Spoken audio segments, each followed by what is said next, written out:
Greetings, history enthusiasts. Today, we dive into a unique political entity of the past, the Austro-Hungarian Empire. This intriguing empire, also known as the Dual Monarchy, rose from the ashes of the Austrian Empire in 1867 and lasted until the end of World War I in 1918. How did this happen? Let's take a trip back in time. Before 1867, the Austrian Empire was a realm of diverse nationalities: Germans, Hungarians, Czechs, Slovaks, Romanians, Ukrainians, Poles, Italians, Croatians, and many others. This cultural mosaic was both a treasure chest of richness and a powder keg of tension. Various ethnic groups, each with their unique traditions and aspirations, strived for greater autonomy or even independence. The Austrian Empire, however, was not enjoying the best of times. The sting of defeat in the Austro-Prussian War of 1866 was still fresh, and the empire was grappling with rising nationalism among its inhabitants. The empire's structure, once its strength, had now become its Achilles heel. A solution was needed, and fast. Enter the Austro-Hungarian Compromise of 1867, a political maneuver that split the empire into two distinct parts. On one side was Cisleithania, or what we'd call the Austrian Empire proper. On the other side was Transleithania, also known as the Kingdom of Hungary. Despite being separate entities with their own governments, parliaments, and internal policies, these two entities were bound together by a common monarch, Franz Joseph I. They also shared a unified foreign and military policy and an integrated financial system. This peculiar arrangement aimed to strike a balance. On one hand, it catered to the needs and desires of the Austrians and Hungarians.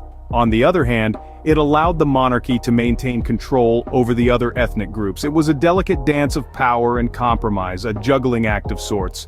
So, a compromise was struck, and a unique dual monarchy was born. But as we'll see, maintaining this intricate balance would prove a Herculean task in the face of the tumultuous events of the early 20th century. But that's a tale for another scene. The Austro-Hungarian Empire was not merely a political entity. It was a vibrant hub of culture, arts, and science.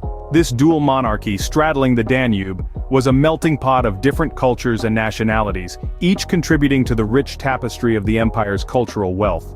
Vienna, the capital of Austria, and Budapest, the capital of Hungary, were the two glittering jewels in the empire's crown. Both cities were crucibles of creativity and innovation, attracting artists, musicians, writers, and scientists from across the empire and beyond. They became renowned centers of European culture, their influence rippling out across the continent. Music, in particular, thrived in this environment. The empire was home to some of the greatest composers of the classical and romantic periods. Johann Strauss II, the Waltz King, composed over 500 waltzes, polkas, quadrilles, and other types of dance music, as well as several operettas and a ballet. His music encapsulates the spirit of his time, characterized by opulence, elegance, and a fervor for life. Another notable composer was Gustav Mahler, a titan of the late Romantic period. His symphonies and songs are vast in scale and emotional scope, reflecting the complexities and contradictions of the empire itself. Mahler once said, "I am thrice homeless, as a native of Bohemia in Austria, as an Austrian among Germans, and as a Jew throughout the world. Everywhere an intruder, never welcomed." His music, like the empire, is a synthesis of diverse elements, a testament to the cultural richness and diversity of his homeland. The empire's cultural wealth was not confined to music. It was also evident in the magnificent architecture that adorned its cities, the scientific breakthroughs achieved by its scholars, and the literary masterpieces penned by its writers. This cultural efflorescence was not without its tensions and contradictions, much like the empire itself.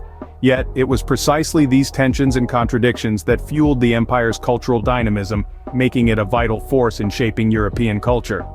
Indeed, the empire was a beacon of culture that shone brightly in the heart of Europe.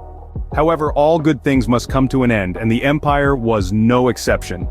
The Austro-Hungarian Empire, like a grand symphony with its crescendo of culture, power, and influence, was nearing its final note. World War I played a significant role in this downfall, proving to be a veritable crucible for the empire. The war brought to surface the simmering internal tensions that had been brewing beneath the empire's opulent facade. Ethnic factions, long vying for autonomy and independence, found their voices amplified amidst the chaos and disruption of war. The empire, already strained by the weight of its own diversity, was further stressed by the economic and military challenges of the global conflict. The end of the war, however, did not bring relief. Rather, it marked the defeat of the Central Powers and the disintegration of the empire. A once powerful and influential entity was fragmented into several independent states.